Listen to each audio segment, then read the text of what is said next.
There's an initiative that I saw which is pretty cool in terms of art. I saw that the Communications Commission gave out, was it 1.4 billion to about 10 or a dozen people to share among themselves, like creatives and stuff. And many times you hear that such money has been given out. But you don't see where it's going. You don't see where it's going, but also that's not the net that people will receive. A whole lot of stuff will be subtracted and stuff. But they literally gave these people that, which is pretty cool to see an appreciation of that. I hope it's not just an exception, but it's something that will go out, because I know a committee sat down. One of the people on that committee is someone I know personally and stuff. So I'm gonna be getting some of the money. I'm not a freaking filmmaker, you know. Yeah, but it's pretty cool to see such stuff. I hope there's more support for creatives, and culturally speaking, people appreciate the importance of art. Art drives a society. At the peak of the Roman Empire, with whatever was happening in terms of infrastructure, the construction of aqueducts, you know, and restaurants, because they had restaurants back then. I'm talking millennium back. Not millennium, but a millennium and many centuries back, you know. So they had a whole lot of developments, but one of the things they had is the development of the arts. Arts drive, that tells the story of a society, but also they drive thought, right? Whenever there's like an introspection, a collective introspection, that's a recipe for cultural and overall growth. And it's not something to be underestimated. You want to see a society that has conquered, look at their art, look at their culture. And culture is not just the dance and the singing and the speech, right? Culture is even architecture and the building. Heck, building strong buildings is a culture. You know, investing in things long term is a culture. You know, that sticks to the potholes you see everywhere, you know. So culture is a very interesting thing, and it transcends the categories we put it in. And it's very interesting. It's not a wasted investment to invest in culture. And it begins with many things. An expressive society is a society that does not ostracize outlier opinions, right? But it does not ostracize eccentrics or difference in opinion.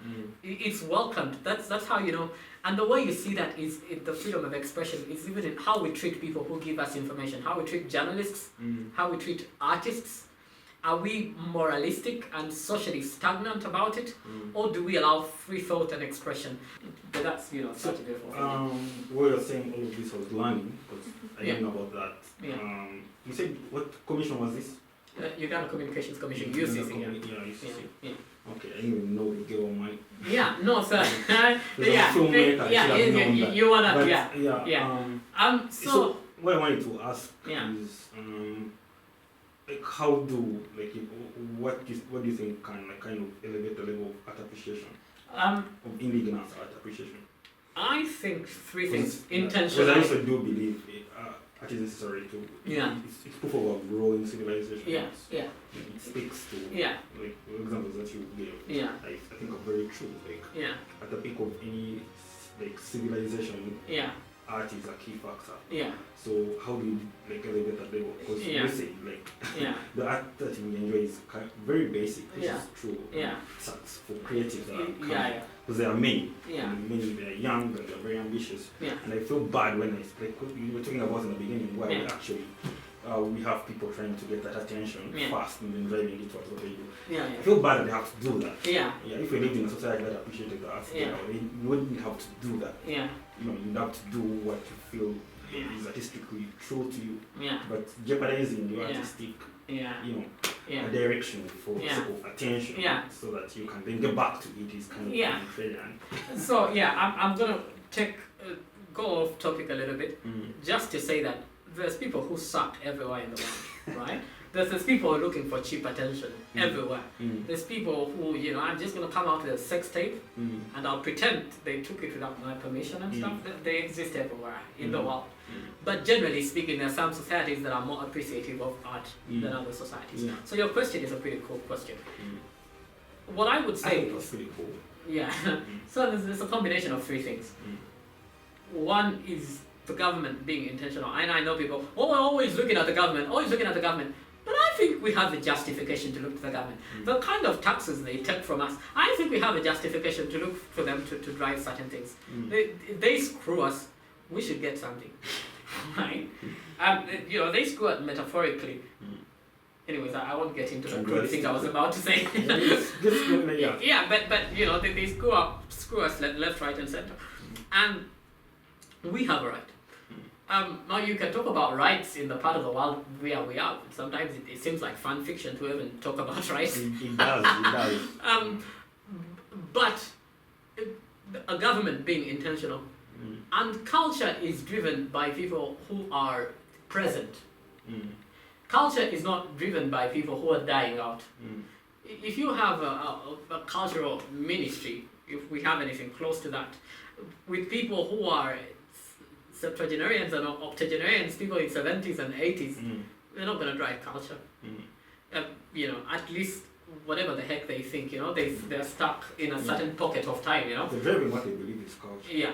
And also in terms of investing and knowing what to do. Sometimes we think we're making changes, but we're not making any substantial changes, The other thing is taking consultation. Well, we have politicians who have advisors who they advise, which is pretty dumb.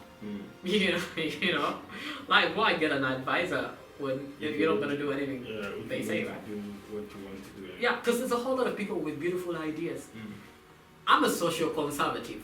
The reason I'm a social conservative is I actually believe what the Bible says about certain things. But at the same time, I believe in artistic and cultural liquidity.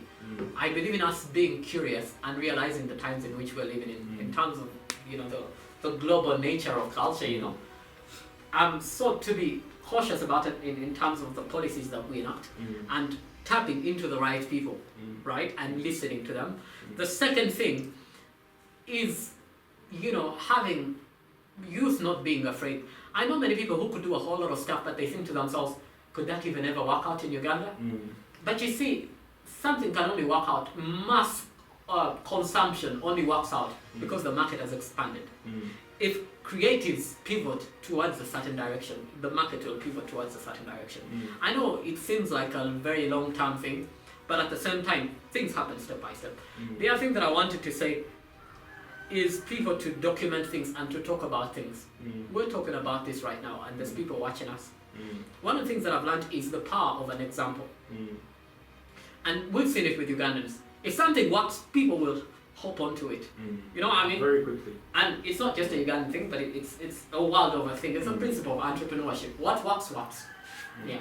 So basically, for things to be seen, even if it's not working out, but put something new and let people see it. The power of an example to see that someone else is doing this. And we could delve much into this. I'm being told, we're running out of time. But this would be, pretty. But I like the answer. Yeah. For the government to be very intentional about it. Yeah, very intentional about it. It does hold a lot of power. Yeah. It does dictate a lot of times as people. Yeah. Yeah. So if it was very intentional about it, I think that would create the change that we want to see. Yeah. Yeah. And also, I do believe in youth not being afraid to go for whatever they want to go for. Yeah. Because whatever you choose to do is there is always a probability that whatever that is, you can actually go and do it if you do believe. You're an example. You say you need examples, but you're an example. He's a rock star.